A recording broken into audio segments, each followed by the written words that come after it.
There comes a moment when every man and woman must decide whether they will remain prisoners of the average mind, or whether they will take command of their greatest tool, the mind itself, and train it to serve them with precision, speed, and strength. The mind is not a fixed instrument. It is a living engine, capable of endless expansion, capable of feats so extraordinary that most will never witness them because they have never demanded them of themselves. The tragedy is not that people are born with limited ability, it is that they live with unused ability. They drift through life with a mind half awake, cluttered with memories they cannot recall when needed, losing vital lessons because they have never disciplined themselves to retain, organize, and apply what they learn. But I tell you this truth: if you master your memory, you master your mind. And if you master your mind, you master your destiny. In every age, the leaders of thought, the captains of industry, the inventors, the statesmen, the commanders they have, all shared this in common. They trained themselves to remember with accuracy, to learn with speed, and to apply with decisiveness. They did not leave their mental powers to chance. They worked them as an athlete works muscle, as a craftsman works steel, as a commander drills his troops. Memory is not a gift, it is a skill. Learning speed is not a talent, it is a habit. And both are products of discipline, deliberate practice, and emotional detachment from the distractions that weaken concentration. Now, let us speak of the first habit: definiteness of purpose in learning. You will never remember what you have not valued. The mind is a faithful servant, but it is selective in what it stores for the long term. It prioritizes according to importance, and importance is determined by definiteness. If you study without a clear purpose, your mind will treat the information as idle noise. But when you declare to your subconscious, "This fact, this principle, this method is vital to my purpose," your mind will guard it as treasure. Purpose acts as the magnet that pulls memory into permanence. The second habit is absolute attention. The man who says he has a bad memory is usually confessing that he never truly paid attention in the first place. Distraction is the thief of retention. Every time you allow your mind to wander while learning, you are telling yourself that the subject does not matter. Attention is not passive. It is a deliberate locking of all mental channels on the object before you. It is saying to yourself, "This is the only reality in this moment." And when you do that, the impression burned into the mind is sharp and lasting. The third habit is association. Memory thrives on connection. The mind does not store facts in isolation. It links them to what it already knows. The great learners of history built vast webs of association so that any one fact could be retrieved through many different paths. If you wish to remember faster, do not simply repeat, relate. Connect the new information to an image, a story, a principle, or a personal experience. This is how you weave it into the living fabric of your mind. The fourth habit is emotional detachment while learning. Many people weaken their learning speed because they allow frustration, boredom, or self-doubt to interfere with concentration. If you react emotionally to difficulty, you cloud the mind and slow retention. The disciplined learner remains calm, neutral, and focused, whether the material is simple or complex.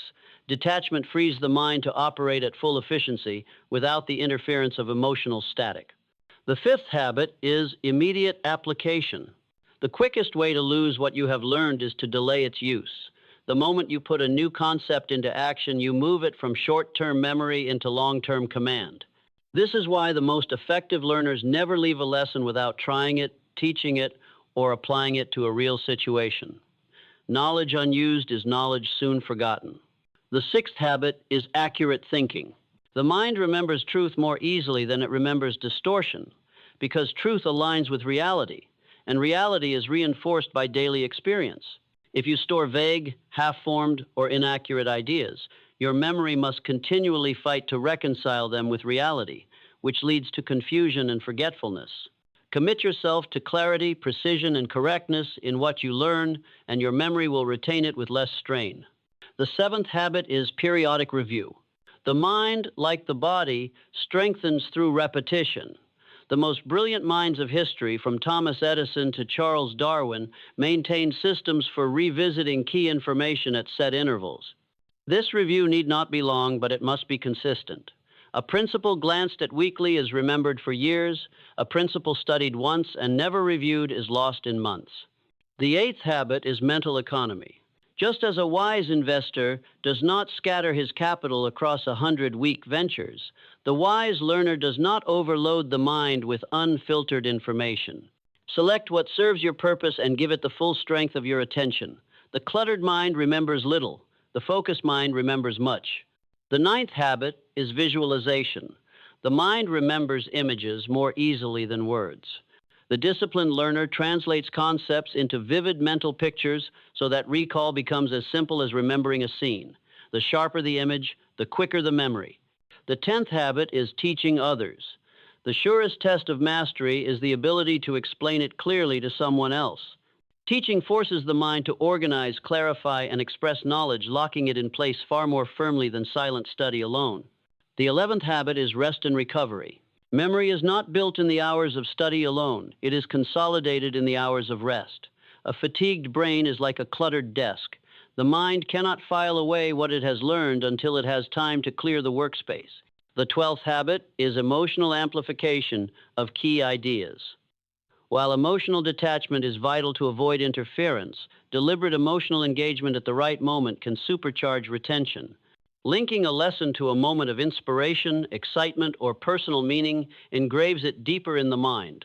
The 13th habit is self-testing. The mind retains what it must recall under pressure. By testing yourself regularly, you train the brain to retrieve information quickly and accurately, a skill that separates the slow thinker from the rapid one. The 14th habit is linking to a greater purpose. When every skill, fact, and principle you learn is tied to your ultimate aim in life, your mind will store them as part of the architecture of your destiny.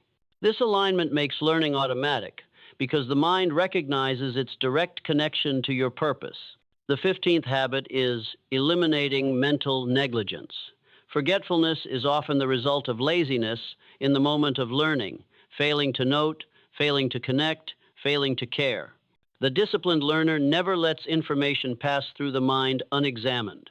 The 16th habit is anticipation of use. Before you learn anything, ask yourself, when will I use this? The mind prepares to store what it knows will soon be needed. The 17th habit is confidence in recall. Doubt is the enemy of retrieval. If you approach memory with the fear of forgetting, you weaken the very process you are trying to strengthen. Train yourself to trust your mind, and it will serve you more faithfully. If you would take these 17 habits and make them your own, you must weave them into daily practice until they are second nature. You must guard your mind from distraction as a general guards the supply lines of his army. You must feed it only what is worthy, train it only in the direction of your definite purpose, and demand of it the highest performance.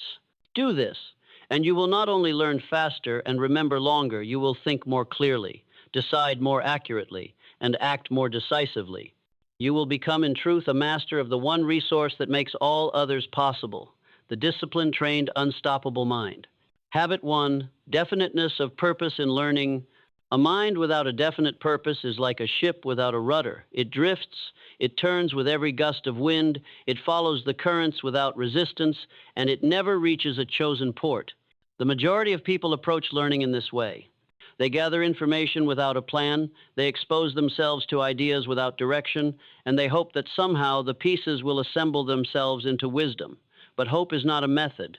Definiteness of purpose in learning means that before you begin to take in knowledge, you have already decided what you intend to do with it.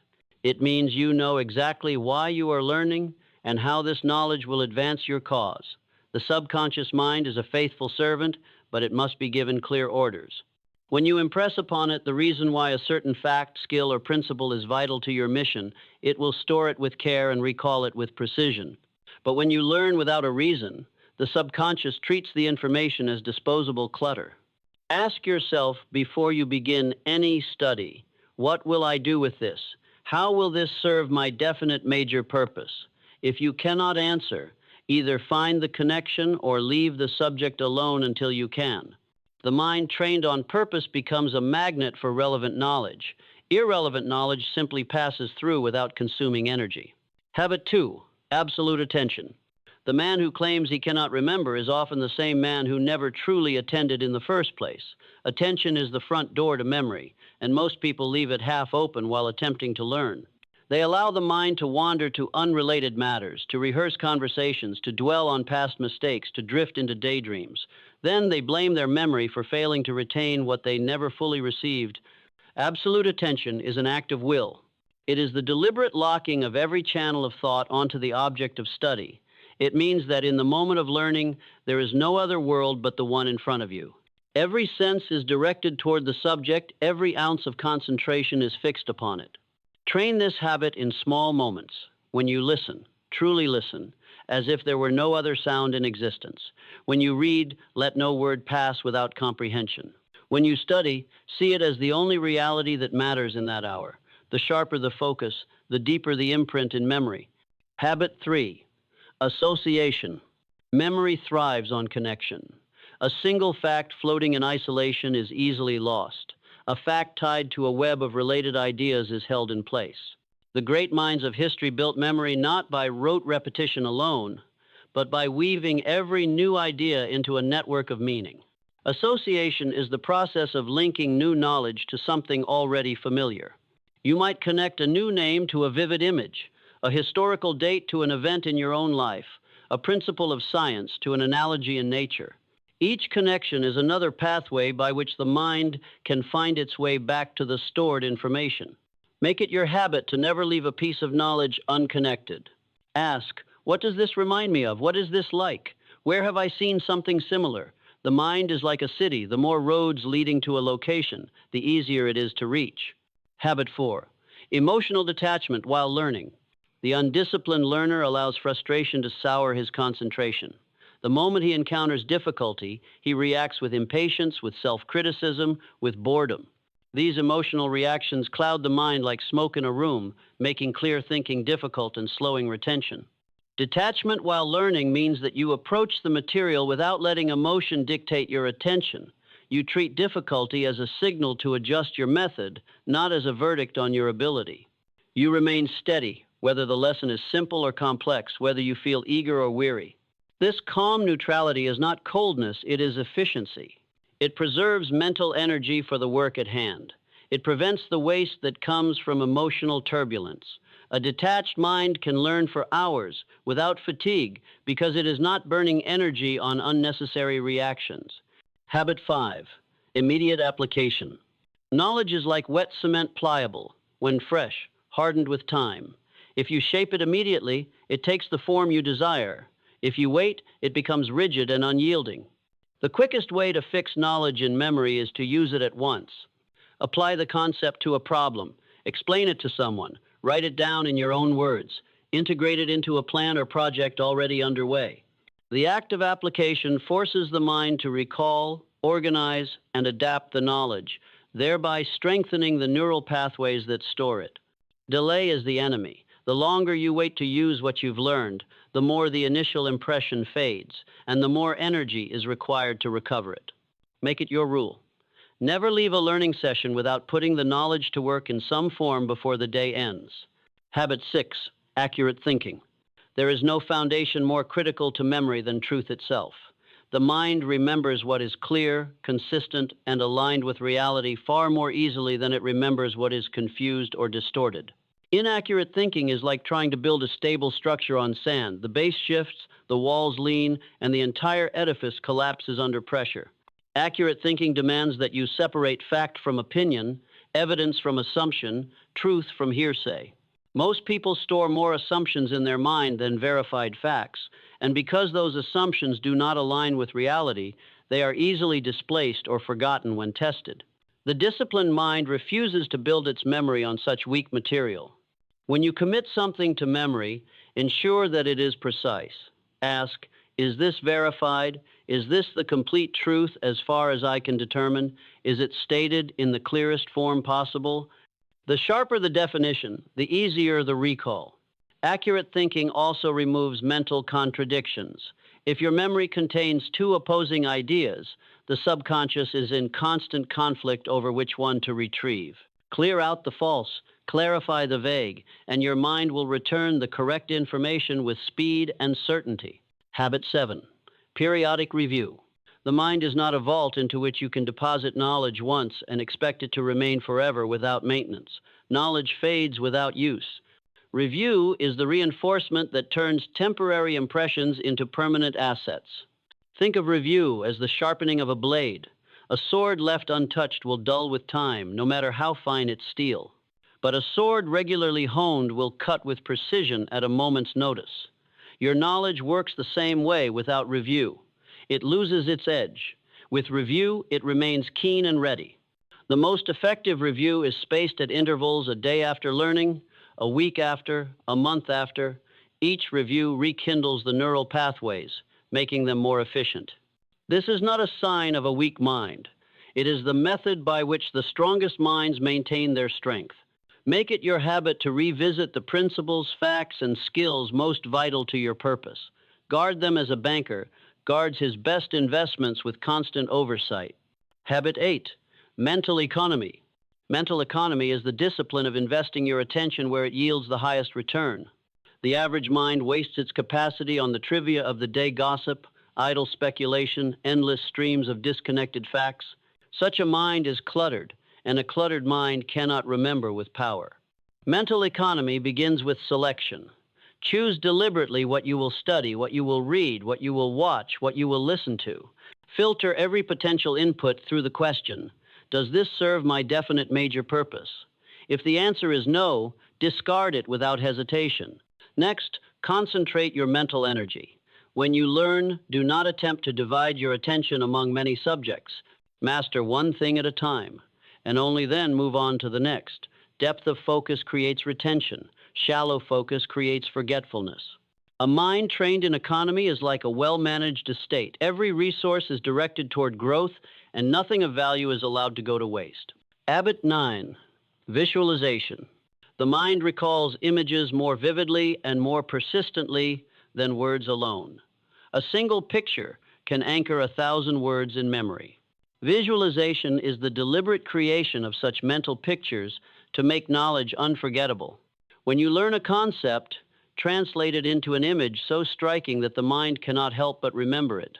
If you learn that a principle is like a key that unlocks a door, imagine that key, see its shape, feel its weight, picture the door it opens.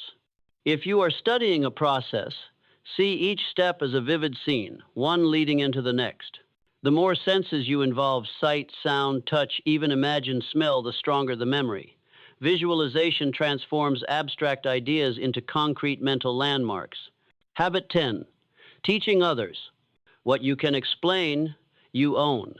The act of teaching forces you to organize your knowledge, to simplify it without losing its essence, and to express it clearly.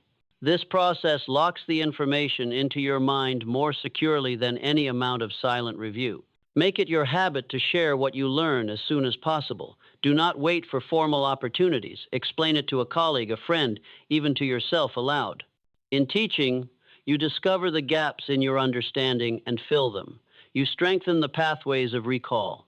The greatest masters of any craft are also its greatest teachers, because they have rehearsed their knowledge not only in private study but in public explanation. Habit 11. Rest and recovery. The modern world worships constant activity, but the mind grows not only in the hours of exertion but in the hours of restoration.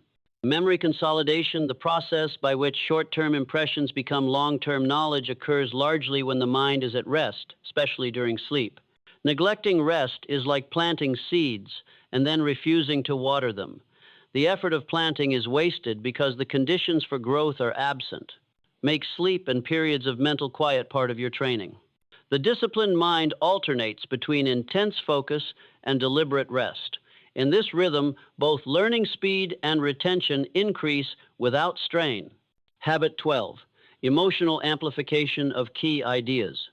While emotional detachment preserves concentration, there are moments when the deliberate use of emotion will carve a memory so deeply into the mind that it becomes permanent. This is the art of emotional amplification, choosing to intensify your feelings at the precise moment you encounter a key idea so that it fuses with your very being. Do this with intention.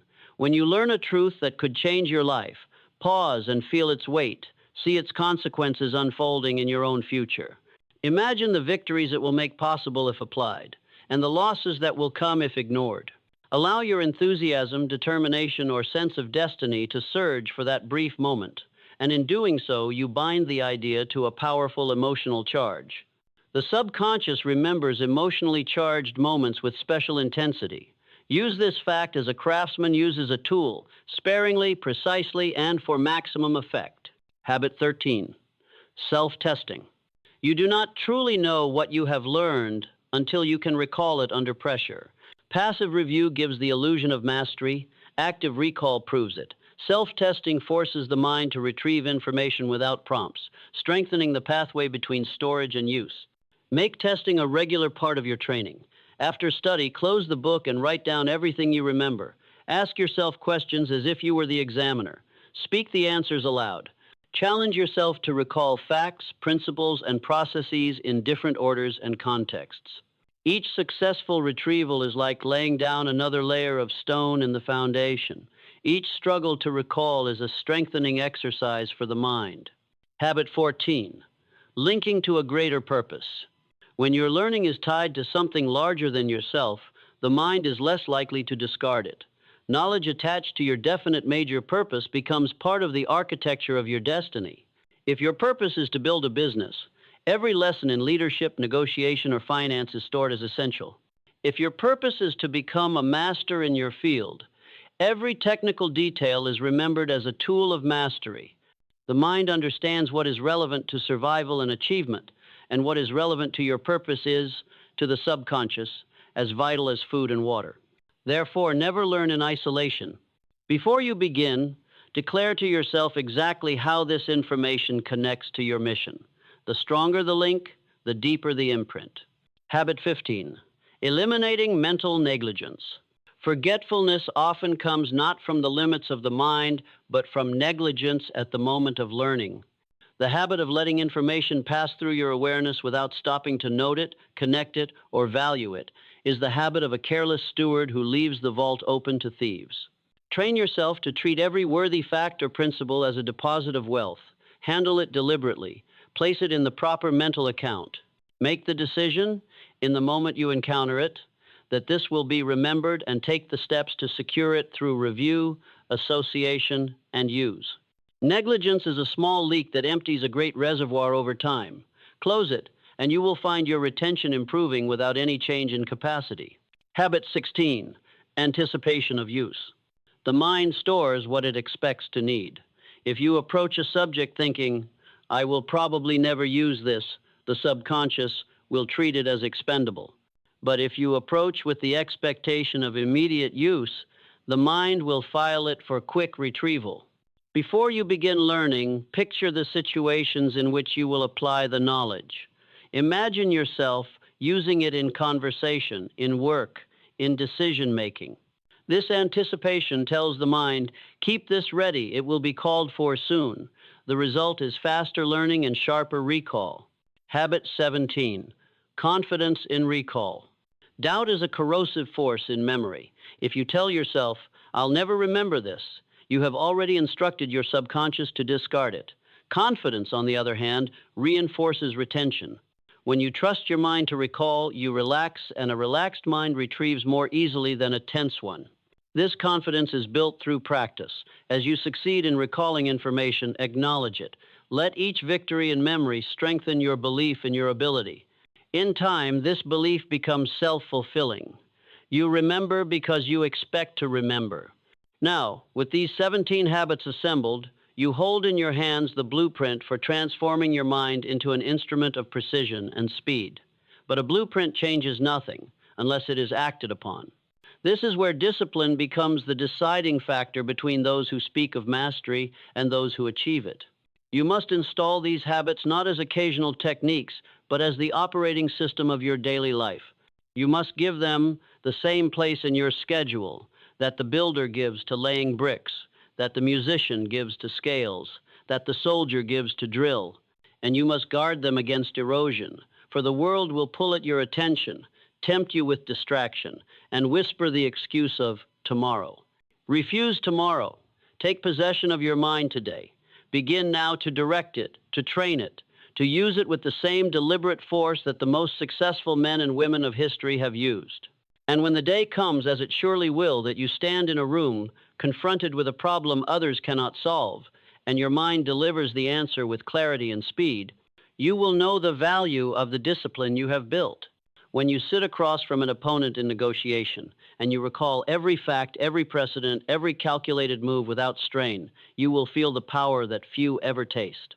When you stand to speak and every word, every example, every statistic comes to you as if summoned by command, you will understand that you have done what most never attempt. You have mastered the instrument through which all success is won, the trained, disciplined, unstoppable mind. And then in that moment you will no longer ask, "Can I remember?" You will ask, "What great thing shall I do next?" There comes a moment in the life of every man and woman when they must decide whether they will remain prisoners of a drifting mind or take command of it and train it into a force so sharp, so disciplined, that it becomes the greatest asset they will ever own. The mind is not a fixed thing. It is clay in the hands of the one who will shape it, an engine in the hands of the one who will tune it, a fortress in the hands of the one who will guard it. The tragedy is not that men are born with unequal minds. It is that most men live as though the mind they were born with is the only one they will ever have. The mind can be trained, it can be disciplined, it can be forged into a tool of precision, able to learn with extraordinary speed, to recall with unshakable accuracy, and to focus with such intensity that distractions melt away like shadows under the Sunday. But this transformation does not happen by chance.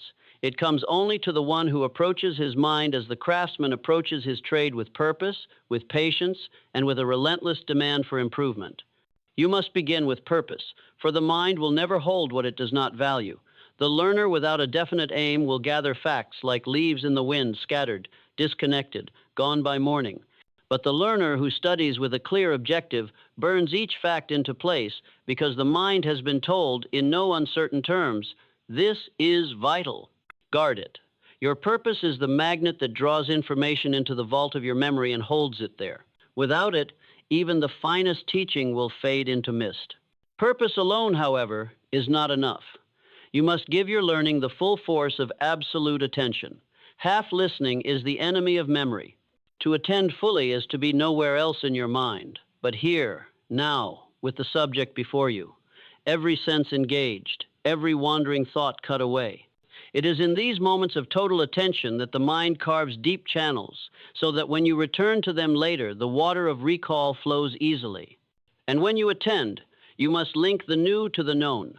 The mind remembers best by association. A fact in isolation is a lonely traveler. A fact bound to others is part of a caravan that cannot be lost. Tie each new idea to something already secure in your mind, an image, a story, a principle, a moment in your own life. Build connections like roads, so that there are many paths leading back to what you wish to recall. While you learn, guard yourself against the subtle saboteur of emotion. Frustration, boredom, self-doubt, these are smoke in the workshop, clouding the air and choking the craftsman. Approach each lesson with calm detachment. Whether the material comes easily or resists you, remain steady. A calm mind is a clear mind, and clarity is the foundation of swift learning. Once you have learned, act. Knowledge unused is like wet cement, pliable for a short while, then set in whatever shape chance has given it. Apply what you have just learned immediately. Teach it to someone. Write it in your own words. Use it in your work.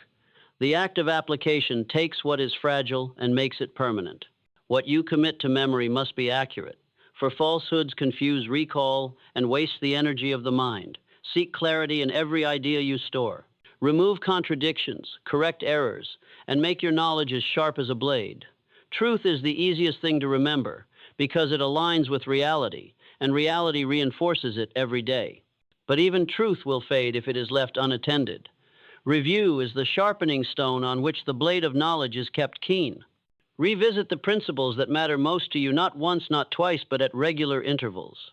Each review is another layer of reinforcement, making the pathways of recall stronger and faster. Practice mental economy. Do not clutter your mind with what does not serve your purpose. Choose what you will learn with the same care a wise investor chooses where to place his capital. Focus deeply on the few things that matter most, and they will take root like oaks in the soil of your mind. When you wish to remember, make it vivid.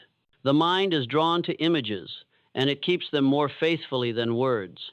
Turn your ideas into pictures. See them, feel them, hear them in your imagination. Give them color, shape, and movement. The more senses you involve, the deeper the impression. Then teach. The surest proof that you know is the ability to explain. In teaching, you force your mind to arrange, to clarify, to make plain. In doing so, you fasten the knowledge in place so firmly that it will be yours for as long as you live. Guard your mind with rest as well as work. The hours of learning are the hours of planting, but the hours of rest are the hours when the roots grow deep. Sleep, quiet reflection, even a moment of stillness in the day, these give the mind time to store and organize what it has taken in. When a lesson is vital, amplify it with emotion. Pause and let the importance of it swell within you. Imagine its impact on your life if applied with faithfulness. Imagine the loss if ignored. This surge of feeling will fuse the idea into your being in a way no repetition alone can. Test yourself. Call up the knowledge without prompts. Force your mind to perform under the mild pressure of recall. Each time you do, you strengthen the path from storage to use until the root becomes so well worn that recall is almost instantaneous. Tie all you learn to your greater purpose. If each skill, fact, and principle is part of the structure that supports your life's aim, the mind will guard them as it guards its most vital possessions. Knowledge without purpose is forgotten. Knowledge with purpose becomes part of you. Do not allow negligence at the moment of learning.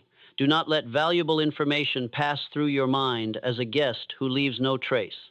Handle each worthy idea with care, connect it at once, and decide in that moment that it will be remembered. When you approach a lesson, expect to use it. Picture the day, the hour, the exact circumstance in which it will be needed. The mind is more likely to keep ready what it believes will soon be called upon. And above all, trust your mind. Doubt slows recall, while confidence smooths the way. Each time you remember successfully, you are proving to yourself that your mind is trustworthy. Let that belief grow until it becomes your natural state, and it will feed on itself, each success strengthening the next. Do these things, not occasionally, not when you feel inspired, but every day until they become the fabric of how you think and learn. In time, you will notice changes so profound that others will call them talent, gift, even genius. But you will know they are the natural results of discipline, purpose, and practice. And when that day comes, you will no longer measure yourself by what you can remember. You will measure yourself by what great thing you will now dare to do, knowing that your mind, trained and disciplined, will never fail you in the hour of need. You must understand that the training of the mind is no different in law from the training of the body, the hand, or the voice. Muscles grow stronger by resistance, skills grow sharper by practice, and memory grows more precise by deliberate use under pressure. Yet most people treat their memory as a fixed quantity, like the color of their eyes. Instead of the living faculty, it truly island. Consider the athlete who decides to run a mile each day. At first, his lungs burn, his legs ache, his pace is slow. But with each passing week, the very act that once left him winded begins to feel easier. His stride lengthens, his breath steadies, his speed increases. This transformation does not come by magic, it comes by daily repetition under the strain of effort. Your memory and learning speed respond the same way. If you give them the strain of focus, the repetition of review, the challenge of recall, they will grow. But if you leave them idle, they will atrophy. Nature punishes neglect. She rewards disciplined use. This is why definiteness of purpose is the foundation.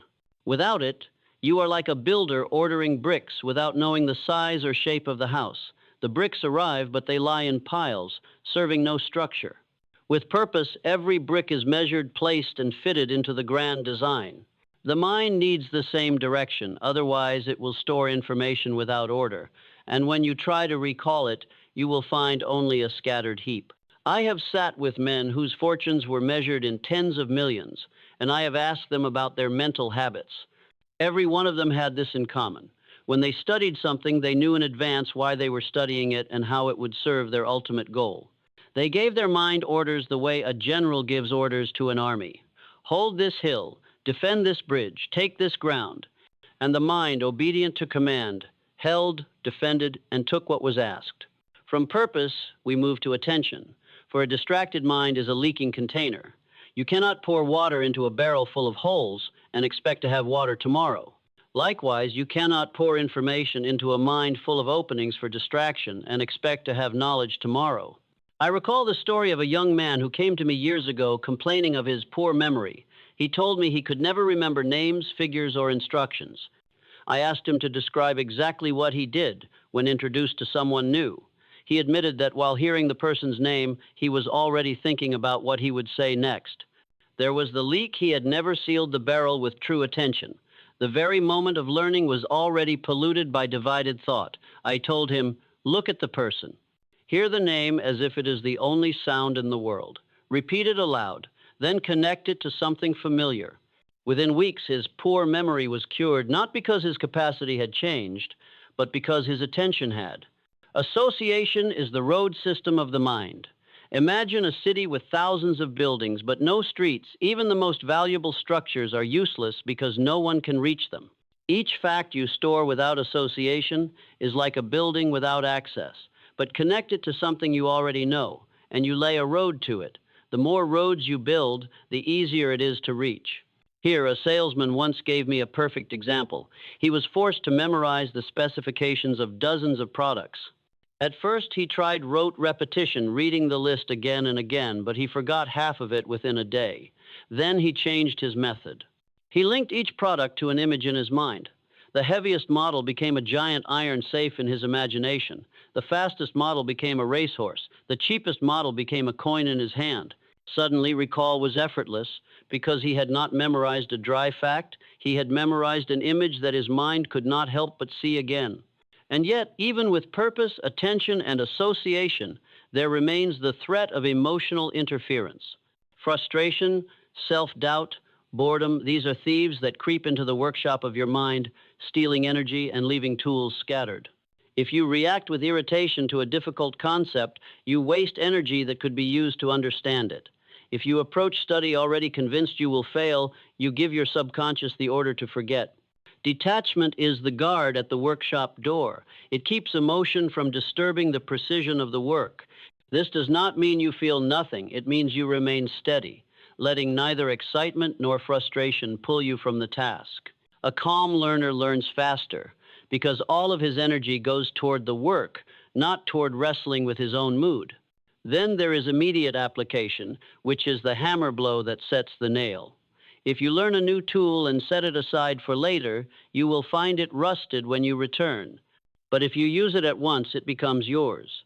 The act of application cements the lesson in the mind, just as the craftsman's repeated stroke imprints the motion into muscle memory.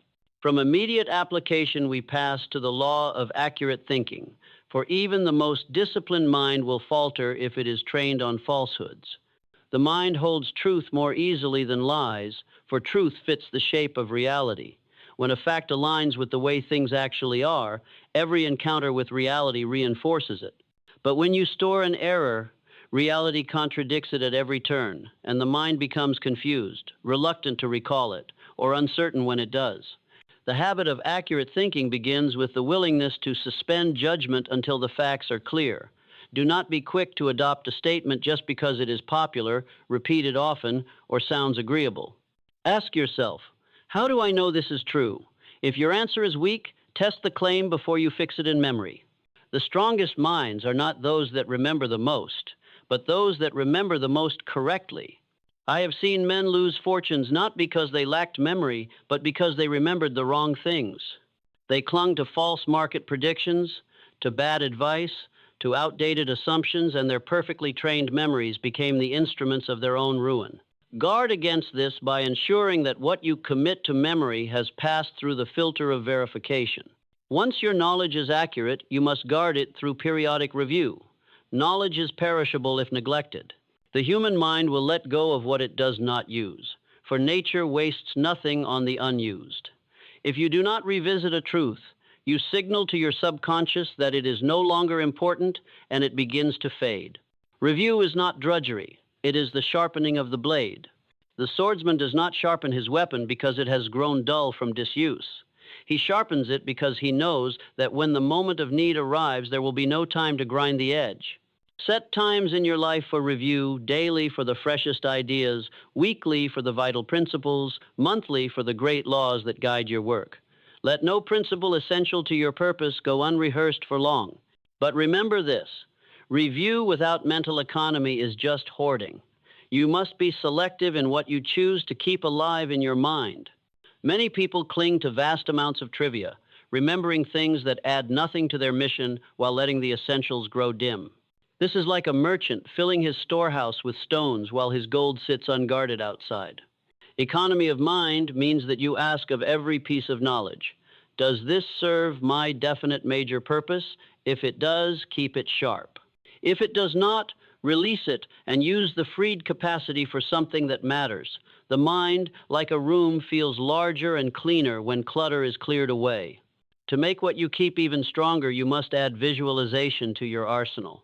The mind is built to recall images with greater speed and clarity than it recalls abstract words. Turn the principles you learn into vivid mental pictures. If you are learning about the flow of money in a business, see it as a river moving through channels you can control. If you are studying a chain of cause and effect, see it as a row of dominoes ready to fall. The more detailed the image, color, size, texture, movement, the more stubbornly it will remain in your mind. I once worked with a young attorney who had to remember an overwhelming number of case precedents. He began converting each case into a mental scene, the judge as a towering oak, the plaintiff as a fox, the ruling as a bolt of lightning, and the details locked themselves in place. When called upon in court, he simply walked through these scenes in his mind, retrieving each precedent in perfect order. From visualization, we turn to teaching, the surest way to prove and reinforce what you know. When you teach, you are forced to arrange your thoughts logically, to express them clearly, and to confront the gaps in your understanding. A man who has explained a concept aloud, in his own words, owns it in a way that silent study alone can never match. Make it your rule. When you learn something worth keeping, teach it to someone else within 24 hours. If there is no student, teach it to the empty room. The act is what matters. Words spoken from your own understanding anchor the lesson in your mind with uncommon strength. Yet you cannot teach, nor can you learn for long, if you do not respect the role of rest and recovery. Memory is not fixed in the moment of learning. It is consolidated in the moments after, especially during deep rest and sleep. The man who robs himself of rest robs himself of half the value of his study. This is why some awaken with solutions to problems they could not solve the night before. The subconscious has worked on the problem while the conscious mind slept. Plan your mental training with cycles of effort and rest. Work with intensity, then step away. Let the subconscious arrange the pieces, strengthen the connections, and prepare you for the next advance. Rest brings us to a paradox. While emotional detachment protects your learning from disruption, emotional amplification can engrave key lessons so deeply that they become part of your identity. The mind holds tightly to what is charged with genuine feeling. When you encounter a truth that you know could alter the course of your life, pause. Imagine the triumph it will lead to if applied. Imagine the cost if ignored. Let the weight of it press upon you until you feel the determination to live it. That intensity, captured in the moment of learning, will mark it for priority storage in your mind. To test whether these lessons have truly taken hold, you must engage in self-testing. Passive review is not enough. Challenge your memory to recall the principle without hints, prompts, or aids.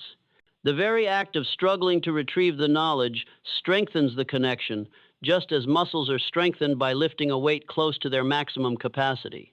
Link all of this to a greater purpose, for purpose is the glue that binds knowledge into a usable whole. When each fact, skill, and principle in your mind serves the same overarching mission, your recall becomes automatic. You will know where each piece belongs, how it fits with the others, and when to bring it forward. And guard yourself against mental negligence, the silent killer of retention. Do not let a valuable idea pass through your mind without at least deciding how you will store and use it. Many people lose more knowledge to neglect than to any failure of capacity. Approach each lesson with the anticipation of use. Tell your mind before you begin that you will need this knowledge soon. This primes your subconscious to keep it close at hand, ready to deliver. And finally, move forward with confidence and recall. Doubt is like sand in the gears, it slows the movement and sometimes brings it to a halt. Trust your training, trust your mind. Expect to remember, and you will find yourself remembering more often, more clearly, and more quickly. There is no force in all the world greater than a mind under its own command. Wealth will crumble if it is guided by a drifting intellect. Power will be squandered if it is held in the hands of one who cannot remember the lessons of experience. Opportunity will pass unseen if the mind is too slow to seize and store the knowledge that gives advantage. But the man or woman who has trained their mind to learn with speed, to retain with precision, and to recall with confidence walks through life with a treasury no thief can touch. You now know the disciplines that build such a treasury. Purpose is your compass. Attention is your locked gate. Association is your road system. Detachment is your guard. Application is your cement. Accuracy shapes the truth you keep. Review keeps it sharp. Economy keeps it clean. Visualization keeps it vivid. Teaching fastens it. Rest strengthens it. Emotion brands it. Testing proves it. Purpose binds it, diligence protects it, anticipation primes it, and confidence releases it. But knowing is not having. A map is not a journey. The habits I have given you are not wealth until they are lived. To live them is to make them as natural as breathing, not something you remember to do, but something you cannot imagine not doing. How do you reach this point? Through daily, deliberate practice. Through refusing the excuse of tomorrow. Through catching yourself in the moment when you drift and pulling yourself back with the command, attend. Through confronting each lesson as if your future depended on it because it does. I tell you now, as plainly as I can, the distance between you and mastery is measured in days of consistent application. Each day you act in accordance with these laws, you take possession of more of your mind. Each day you neglect them, you surrender that possession back to drift, to disorder, to decay. The masses live as tenants in their own minds, paying rent to their emotions, their habits, and the suggestions of others. The masters live as owners. They decide what enters and what stays. They decide how each thought will be used. They decide in advance the results their mind will produce. From this moment forward, you have a choice. You may continue as you have, letting knowledge slip through your grasp, letting distraction and disorder drain your power, or you may claim the ownership that is your birthright. You may train your mind as the finest instrument you will ever possess, until it serves you with such precision and speed that others will call it genius. If you choose mastery, make your decision final. Say to yourself, from this day forward, I will no longer leave the power of my mind to chance. I will train it as the warrior trains his sword, as the artist trains his hand, as the leader trains his voice. I will learn with purpose, hold with discipline, recall with confidence. I will be the master of my thoughts, and through them, the master of my destiny. Live by that decision, and the rewards will come in wealth, in influence, in the quiet, unshakable power of a mind you can trust under any pressure. And when you stand years from now, able to summon any fact, any lesson, any truth from the vast storehouse you have built, you will know the secret the masses never learn. That success is not given to the one who works the hardest, but to the one who thinks with the greatest command. You will have become that person. And when you do, the question will no longer be whether you can remember or learn quickly. The question will be, what will you dare to do with a mind that cannot be stopped?